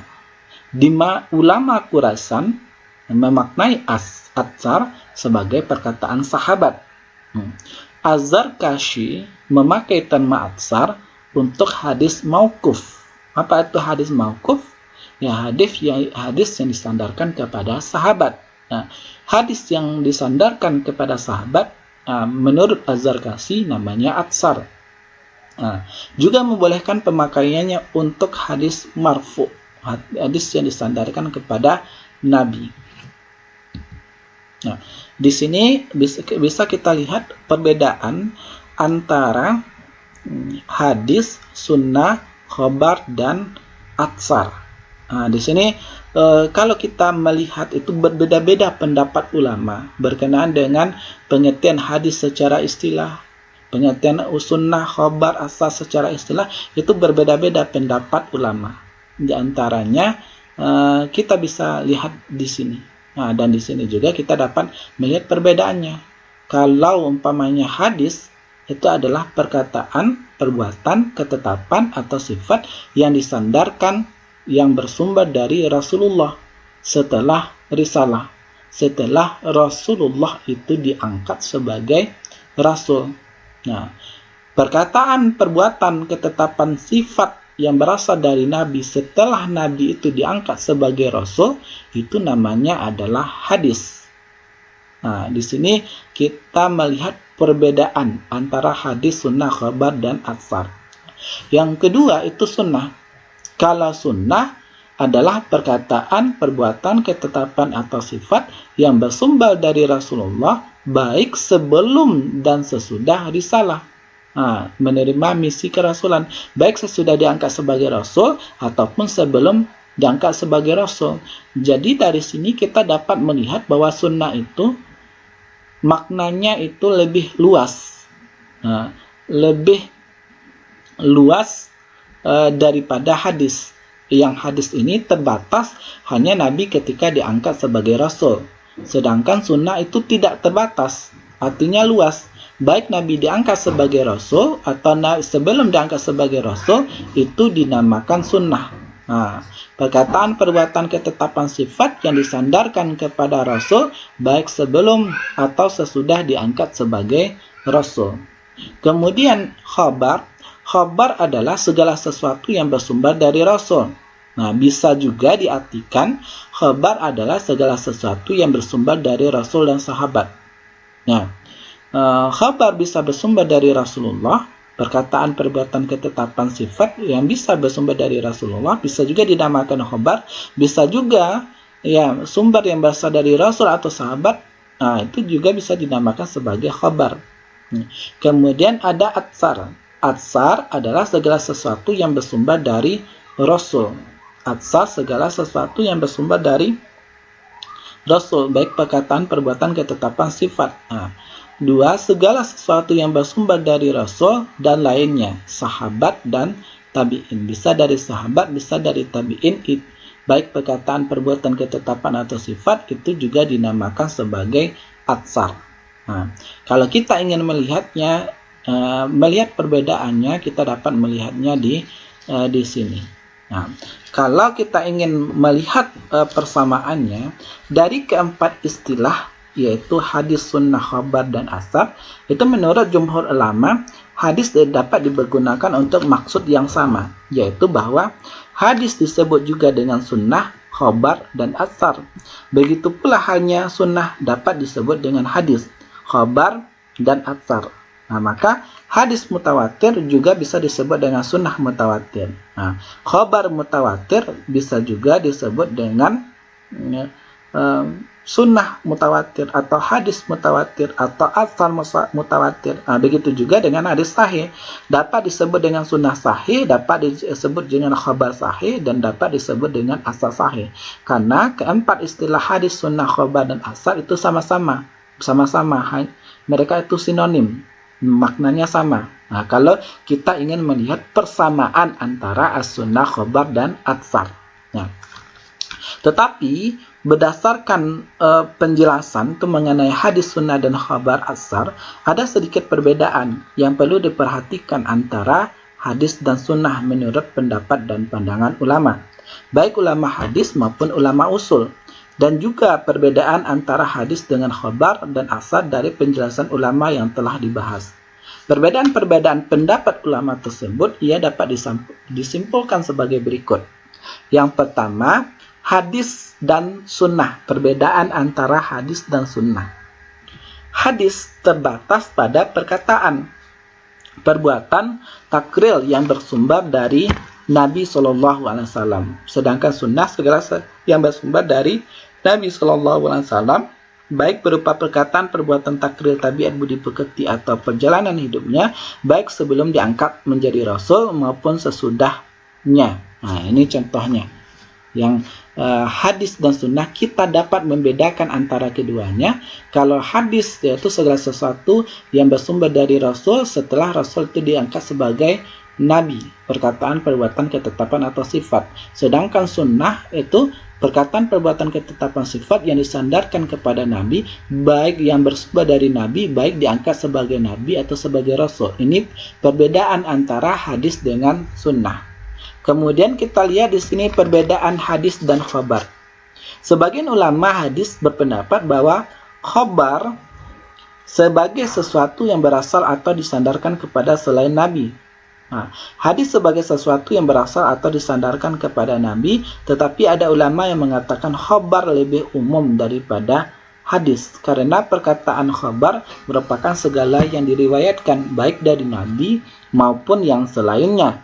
Sedangkan hadis khusus bagi yang diriwayatkan dari Nabi saja. Ada juga pendapat yang mengatakan khabar dan hadis diitlakkan kepada yang sampai kepada Nabi saja, sedangkan yang diterima dari sahabat itu dinamai atsar. Di sini ini berbeda-beda pendapat itu di kalangan ulama antara perbedaan hadis dengan khabar. Khabar ini bisa segala sesuatu yang bersumber dari Rasulullah, bisa juga dimaknai, diartikan sebagai sesuatu yang bersumber dari Rasul dan sahabat. Bisa juga yang khabar itu adalah segala sesuatu berita yang bersumber baik dari yang bersumber selain dari Rasulullah. Kemudian yang ketiga itu perbedaan antara hadis itu dengan atsar. Hadis dan atsar, jumhur ulama berpendapat bahwa atsar sama artinya dengan khabar dan hadis. Atsar sama artinya dengan khabar dan hadis. Ada juga ulama yang berpendapat bahwa atsar sama dengan khabar. Ada mengatakan atsar sama dengan khabar. yaitu sesuatu yang disandarkan kepada Nabi, sahabat, dan tabi'in. Atsar bisa segala sesuatu yang disandarkan kepada Rasulullah, bisa kepada sahabat, bisa kepada tabi'in, atau di luar dari sahabat dan tabi'in. Az-Zarkashi memakai kata atsar untuk hadis mauquf. Az-Zarkashi memakai hadis atsar itu adalah sebagai hadis mauquf, artinya hadis yang bersumber dari sahabat. Namun membolehkan memakainya untuk perkataan Rasul. Boleh dipakai untuk perkataan Rasul. Kalau ada hadis sahih berarti atsar sahih. Kalau ada hadis hasan berarti juga ada hadis atsar hasan. Dengan demikian hadis sebagai sesuatu yang berasal atau disandarkan kepada Nabi Sallallahu Alaihi Wasallam saja, sedangkan asal sesuatu yang disandarkan kepada Nabi Sallallahu Alaihi Wasallam, sahabat, dan tabi'in. Kalau kita ingin membedakan, hadis itu disandarkan kepada Nabi saja, sedangkan asar bisa disandarkan kepada Nabi, bisa disandarkan kepada sahabat, bisa disandarkan kepada tabi'in, bisa disandarkan kepada yang lainnya. Itulah perbedaan antara hadis, sunnah, khabar, dan atsar. Bentuk-bentuk hadis. Yang pertama itu adalah hadis qauli. Hadis qauli adalah segala sesuatu yang disandarkan kepada Nabi Muhammad SAW, baik berupa perkataan, ucapan, ataupun sabda yang memuat berbagai maksud syarak, peristiwa, dan keadaan yang berkaitan dengan akidah, syariah, akhlak, atau lainnya. Sebagai contoh, ini contohnya, yaitu la taf'alu illa bi fatihatil kitab fa innahu la salata liman lam yaqra biha. Janganlah kamu mengerjakan salat kecuali dengan membaca Al-Fatihah. Artinya ketika salat itu kita diperintahkan untuk membaca surat Al-Fatihah, wajib untuk membaca surat Al-Fatihah. Itu Fatihatul Kitab maksudnya adalah surat Al-Fatihah, wajib kita baca pada salat. Fa innahu la sholata, karena sesungguhnya tidak sah sholat kalau tidak membaca surat Al-Fatihah. Jadi ini kan perkataan Nabi. Nabi itu mengatakan, hadis qauli ini adalah berupa perkataan Nabi. Nabi mengatakan tidak sah sholat kalau tidak membaca surat Al-Fatihah. Ini contoh dari hadis qauli. Begitu juga dengan hadis selanjutnya. La salata liman lam yaqra bi fatihatil kitab. Tidak sah salat kalau tidak membaca surat Al-Fatihah. Begitu juga man shalla salatan lam yaqra fiha bi ummil Qur'an. Barang siapa yang mengerjakan salat tetapi tidak membaca ummul Qur'an, yaitu nama lain dari surat Al-Fatihah, fahuwa khidat, maka yang ibadah sholatnya tersebut itu ditolak, tidak diterima, artinya tidak sah, salah sah, ghairu tamam. Ini contohnya hadis qauli. Kita lanjutkan di sini adalah hadis fi'li. Hadis yang dimaksud di sini hadis fi'li adalah hadis yang menyebutkan perbuatan, tindakan, atau amalan Nabi Muhammad SAW sampai kepada kita. Disandarkan kepada segala sesuatu, disandarkan kepada Nabi, tapi ini berupa perbuatan, bukan perkataan, bukan ketetapan, bukan kemauan Nabi, bukan juga keadaan Nabi, tetapi di sini adalah perbuatan Nabi atau tindakan Nabi atau amalan Nabi yang sampai itu kepada kita. Seperti hadis tentang salat, haji, atau contoh hadis fi'li, hadis tentang perbuatan ini, tentang salat, sabda Rasulullah, yaitu sallu kama ra'aitumuni usolli, salatlah kamu sebagaimana kamu salat. Dan juga ada hadis lainnya, karena Rasulullah SAW yusalli ala rahilatihi haitsuma tawajjahat bihi.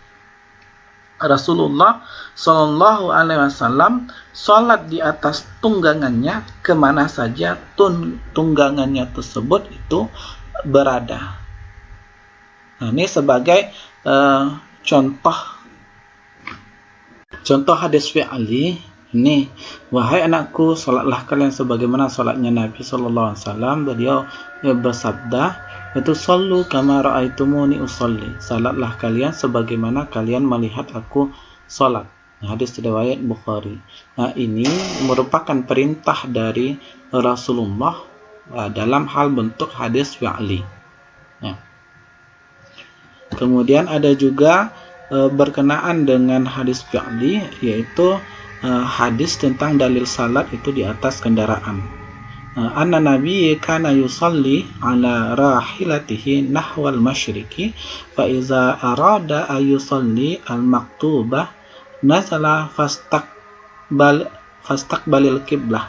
Yang artinya Nabi SAW salat di atas kendaraan menuju ke arah timur, namun ketika beliau mau salat wajib, beliau turun dan salat menghadap kiblat.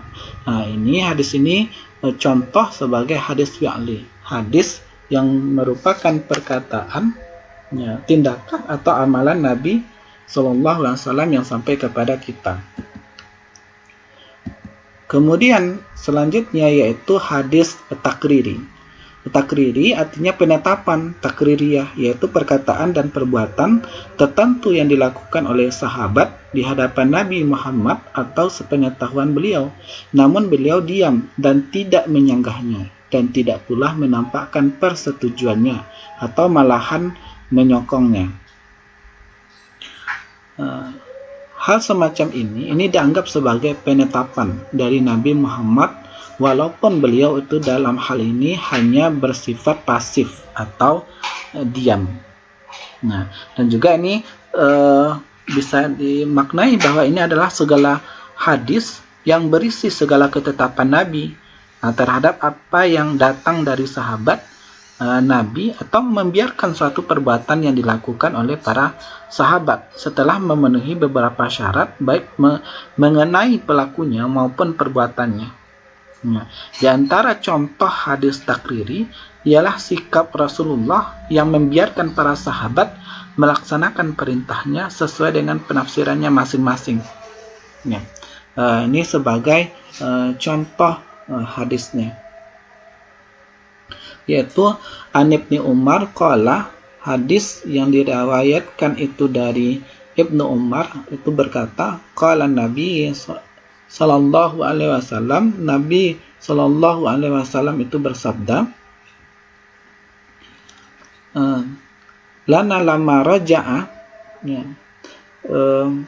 bersabda kepada kami ketika beliau kembali itu dari perang Ahzab, lama raja'a minal Ahzab, ketika kembali itu dari perang Ahzab, la yusalliyanna, jangan sekali-sekali ahadul asru illa fi Bani Quraizah.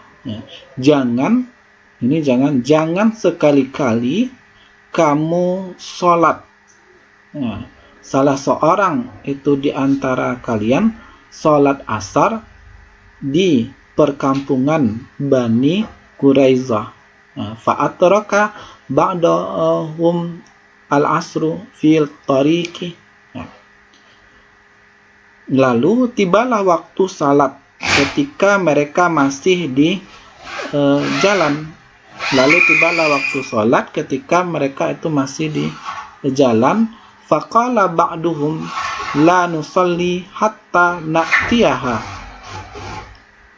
Lalu tibalah waktu salat ketika mereka masih di jalan, sebagian dari mereka itu berkata, kami tidak akan salat kecuali telah sampai tujuan, yaitu sampai ke tujuan. Dan sebagian lain itu berkata, waqala ba'duhum, dan sebagian lain itu berkata, bahkan kami akan melaksanakan salat.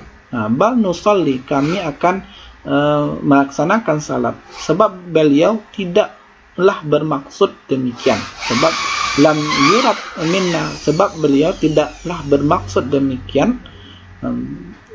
Fadzakira lin Nabi sallallahu alaihi wasallam, falam yu'annif wahidan minhum. Nah, maka kejadian tersebut itu diceritakan kepada Nabi SAW dan beliau tidak mencela seorang pun itu dari mereka.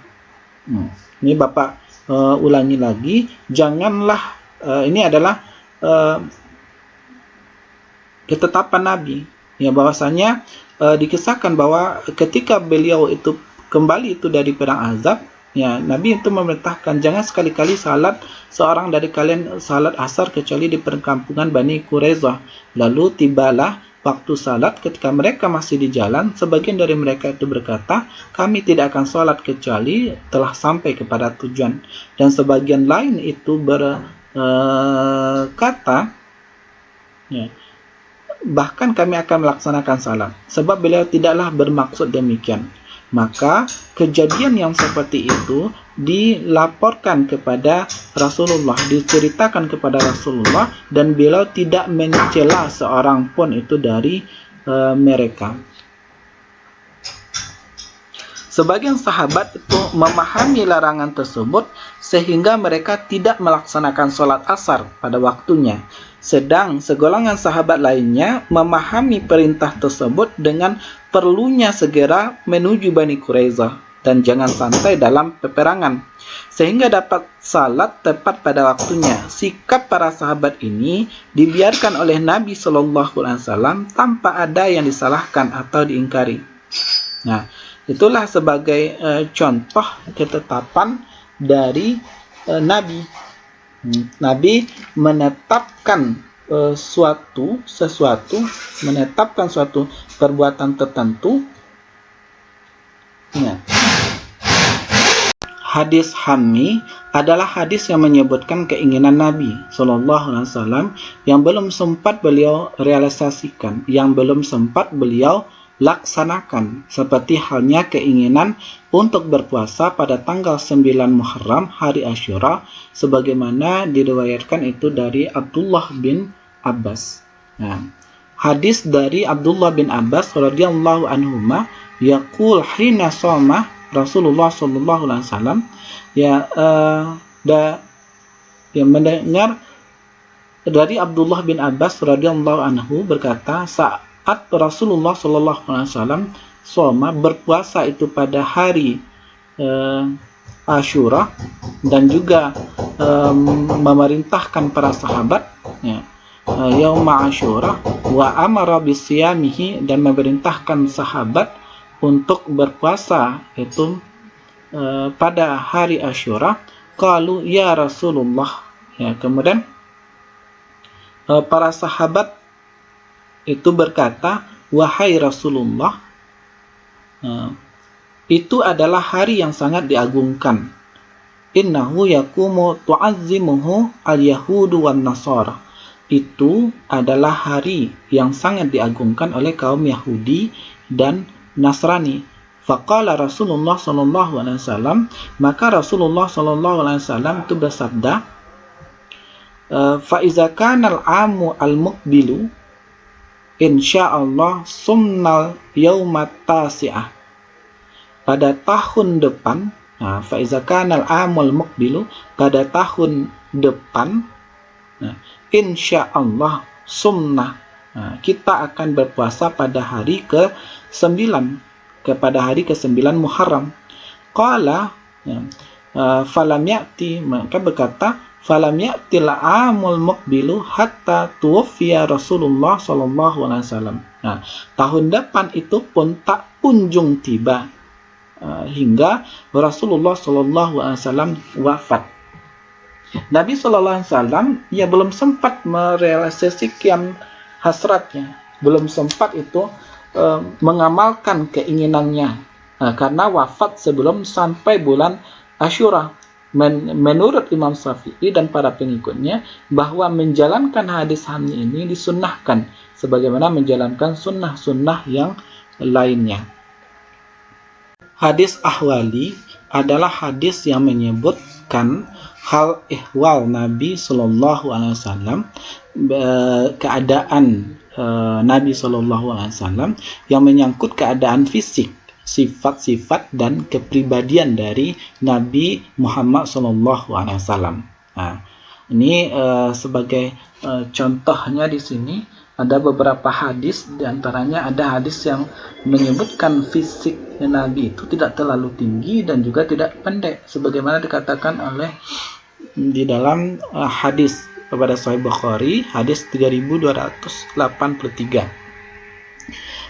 dari Rabi'ah ibnu Abi Abdurrahman berkata, sami'tu Anas, aku mendengar Anas bin Malik yasifun Nabi sallallahu alaihi wasallam. Anas bin Malik itu sedang menceritakan sifat-sifat Nabi sallallahu alaihi wasallam. Beliau adalah seorang karena rab'atan minal qaum laisa bitawil wala bil qasir. Beliau adalah seorang lelaki dari satu kaum yang tidak tinggi dan juga tidak pendek.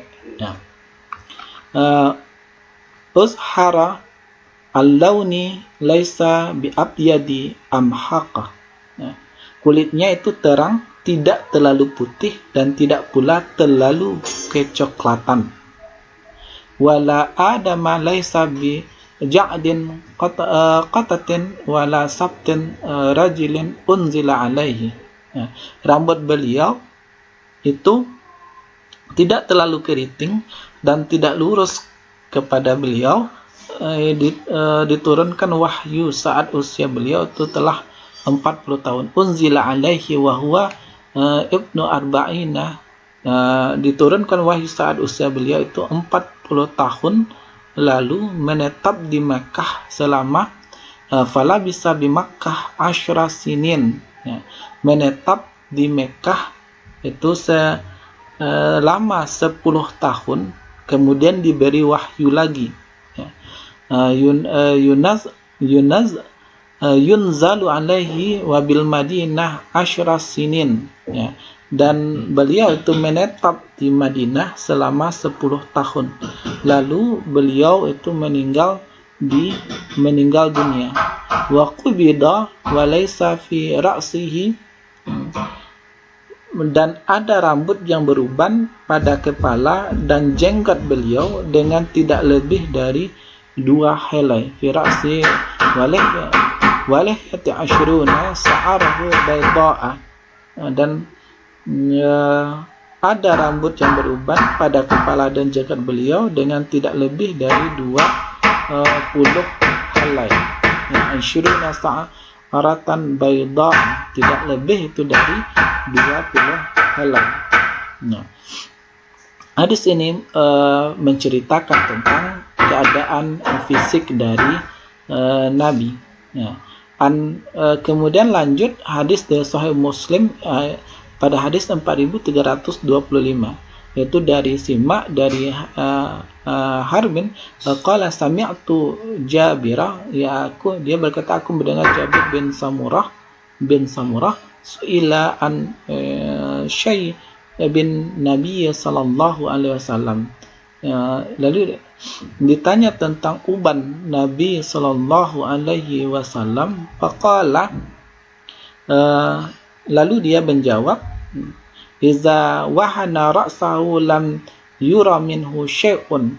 Apabila beliau telah meminyaki rambutnya, maka ubannya sama sekali tidak kelihatan.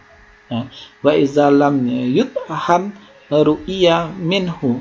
Namun apabila beliau tidak memakai minyak, maka ubannya itu kelihatan hanya sedikit. Kemudian yang lainnya ada juga hadis ahwali. Di sini berbicara tentang kegagahan dan ketegapan Nabi.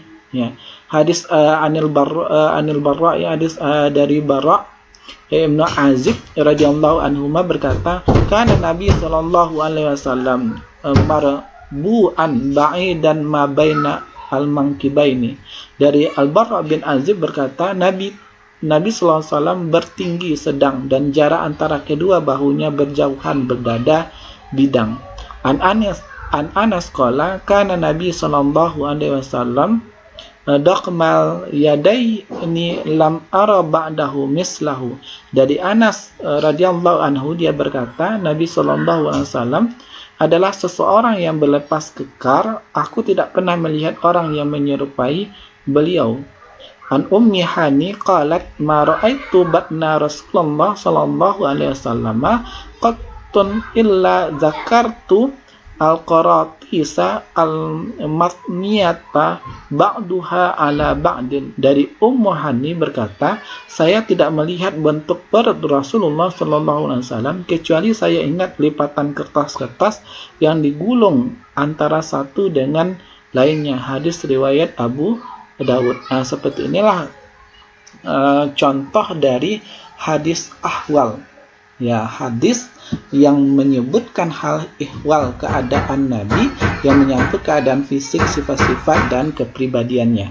Perbandingan Al-Quran, hadis qudsi, dan hadis nabawi. Kalau kita lihat yang diperbandingkan itu Al-Quran, hadis qudsi, dan hadis nabawi. Kita lihat dari aspek wahyu. Kalau Al-Quran itu matlu, dalam artian Al-Quran itu disampaikan itu melalui malaikat Jibril, dibacakan melalui malaikat Jibril.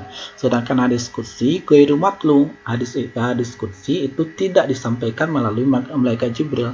Begitu juga hadis Nabi tidak ghairu matlu, tidak disampaikan melalui malaikat Jibril. Yang disampaikan melalui malaikat Jibril itu hanya Al-Quran. Ini letak perbedaan antara Al-Quran, hadis qudsi, dan hadis nabawi dari segi aspek wahyunya.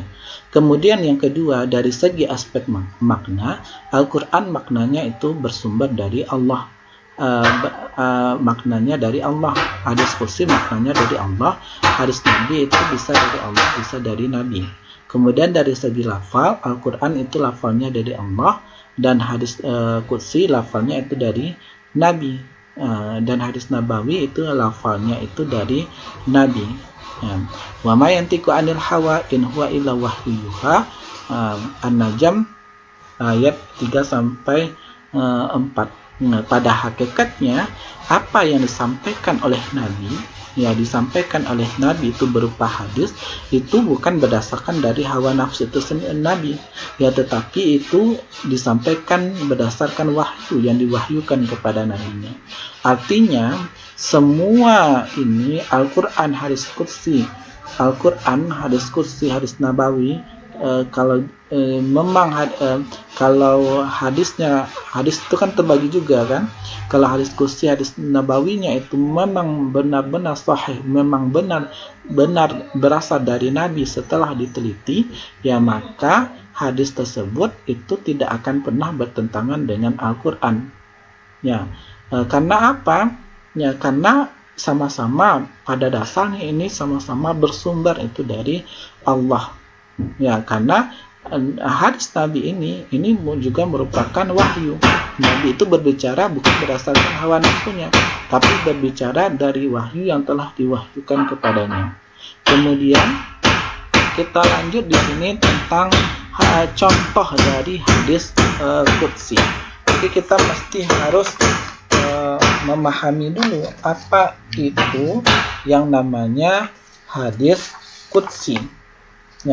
Hadis qudsi itu dinisbahkan atau disandarkan kepada kata quds, yang menyasakan itu rasa hormat, karena materi kata itu sendiri menunjukkan kebersihan dan kesucian dalam arti bahasa. Dalam arti bahasa itu bisa takdis, bisa taqaddasa, bisa tatahhara. Wa nahnu nusabbihu bihamdika wa nuqaddisu lak. Itu dari arti bahasa, kebersihan, kesucian. Hadis qudsi oleh Rasulullah itu disandarkan kepada Allah. Rasulullah SAW meriwayatkan bahwa itu adalah kalam Allah. Maka Rasulullah menjadi perawi kalam Allah dengan lafal dari Rasulullah sendiri. Bila seseorang meriwayatkan hadis qudsi, dia meriwayatkan dari Allah dengan disandarkan kepada Allah, dengan mengatakan Rasulullah mengatakan mengenai apa yang diriwayatkannya dari Allah. Sebagai contoh ini dari hadis qudsi. Hadis yang diriwayatkan itu dari Abu Hurairah itu berkata, bersabda Rasulullah sallallahu alaihi wasallam, Ya, lamma qadallahu al-khalqa. Di sini disandarkan kepada Allah ketika Allah menetapkan penciptaan makhluk. Ya. Kataba fi kitabi ala nafsihi fahuwa mawdu'un indahu inna rahmati takhlibu ghadabi. Dia menuliskan dalam kitab ketetapannya untuk dirinya sendiri, sesungguhnya rahmatku, kasih sayangku. Di sini disandarkan hadis kursi ini kepada Allah. Ya.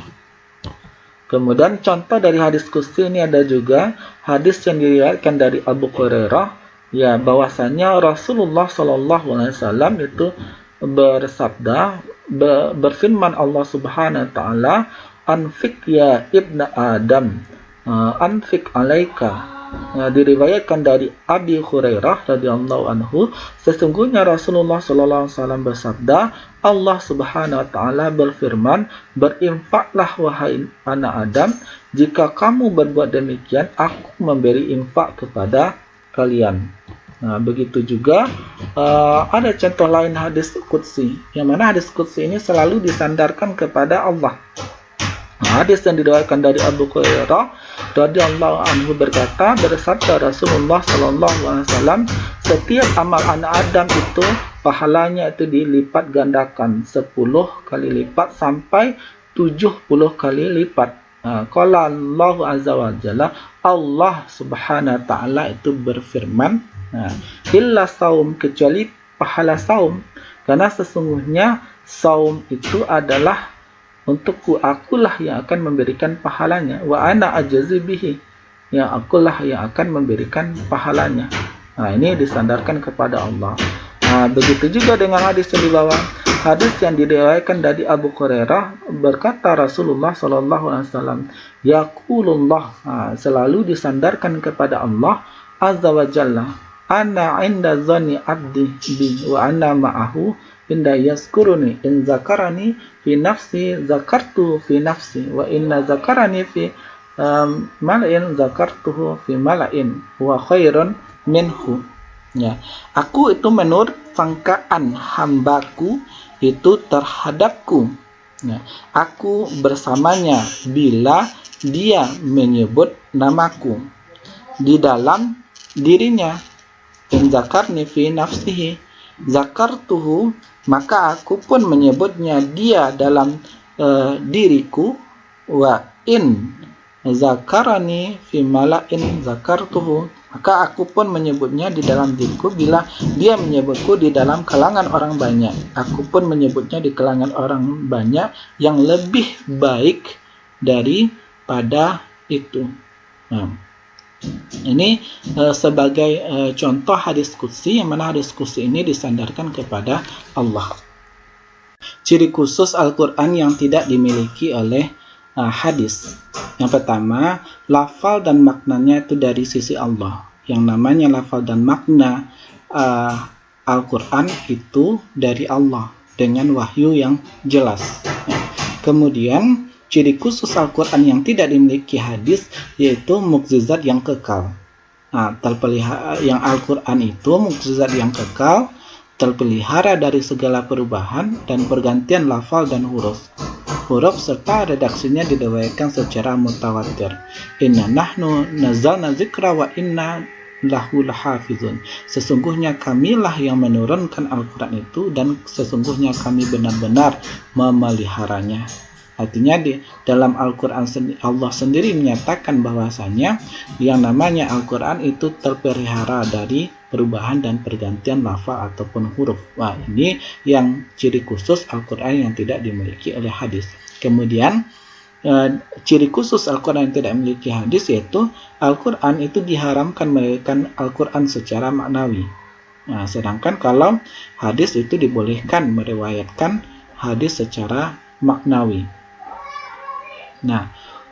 Seperti perumpamaan saja, umpamanya innamal a'malu binniyat diriwayatkan dengan huruf yang tidak sama. Umpamanya innama itu indikati inna dihilangkan ma-nya, inna al-a'malu binniyat, atau yang jamak ditukar jadi yang mufrad. Ya, kata-kata plural ditukar menjadi kata-kata singular umpamanya. Hal yang seperti ini selagi tidak merubah makna dari hadis, hurufnya saja yang berubah, itu tidak apa-apa diriwayatkan. Berbeda itu di dalam meriwayatkan Al-Quran. Kalau dalam hal meriwayatkan Al-Quran itu tidak boleh. Sebagai contoh, inna nahnu nazzalna dzikra, umpamanya diubah kata inna ini, tidak boleh.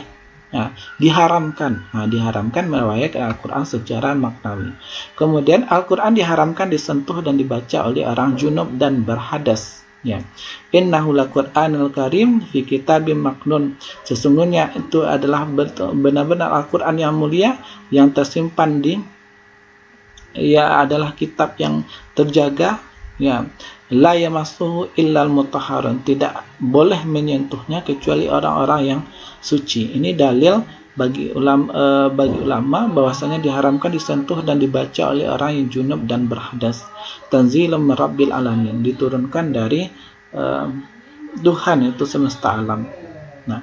Kemudian Al-Quran itu disyariatkan membacanya itu di dalam sholat. Faqra'u ma tayassara minhu, maka bacalah Al-Quran itu apa yang mudah itu bagimu, daripada isi Al-Quran itu sendiri, wa aqimus shalah, dan dirikanlah sholat, dan wa atu zakat, dan tunaikanlah zakat, wa aqridullahu qardan hasanah, dan pinjamkanlah Allah dengan pinjaman yang baik. Al-Muzammil itu ayat 20. Kemudian nama Al-Quran itu disebutkan di dalam Al-Quran, la tuharrik bihi lisanaka lita'jala bih, jangan kamu cepat-cepat untuk menguasai menggerakkan bibirmu agar kamu cepat menghafalkan Al-Quran. Inna alaina jam'uhu wa qur'anahu, sesungguhnya atas tanggungan kamilah itu mengumpulkan Al-Quran dan membacanya. Faiza qara'nahu, dan apabila kami telah membacanya, fattabi' Al-Quran, maka ikutilah bacaannya. Summa inna alaina bayanahu, dan kemudian sungguh atas tanggungan kamilah menjaga penjelasannya. Nama Al-Quran itu disebutkan di dalam Al-Quran itu sendiri. Seperti ini kata Quran, ini disebutkan di dalam Al-Quran. Kemudian ciri khusus Al-Quran yang tidak dimiliki hadis selanjutnya itu adalah membaca Al-Quran merupakan ibadah yang tertentu pahalanya. Dari Abdullah ibn Mas'ud berkata, qala Rasulullah sallallahu alaihi wasallam itu bersabda, man qara'a harfan, barang siapa yang membaca itu satu huruf dari kitab Al-Quran, falahu bihi hasanah, maka baginya itu pahala, wal hasanu bi asyri amsalihah, dan pahala 10 kali lipatnya. La aqulu alif lam harfan, aku tidak mengatakan bahwa alif lam mim itu satu huruf, tetapi alif itu satu huruf, dan lam itu satu huruf, dan mim itu satu huruf. Jadi kalau dihitung-hitung, alif lam mim 3 huruf dikali 10 berarti sudah 30. Qala Abu Isa, hadza hadis hasan sahih. Gharib min hadzal wajhi, Sunan At-Tirmizi hadis 3158. Kemudian pemberian sebutan ayat bagi kalimat-kalimat Al-Quran dan surat bagi kelompok-kelompok ayat tertentu yang terdapat di dalam Al-Quran. Inilah bentuk ciri khusus Al-Quran yang tidak dimiliki oleh hadis Nabi. Demikianlah itu materi kita yang berkenaan dengan hadis, atsar, khabar, dan pengertian perbedaan antara Al-Quran dan hadis, dan juga dibahas tentang hadis qudsi. Kemudian materi lainnya yang berhubungan dengan pengertian sinonim, bentuk, dan perbandingan dengan Al-Quran. Demikianlah materi Bapak tentang materi 8 ini, dan mohon ditonton itu sampai selesai, dan kalau ada salah dan janggal, Bapak mohon maaf, dan Bapak sudahi dengan wabillahi taufiq wal hidayah. Wassalamualaikum warahmatullahi wabarakatuh.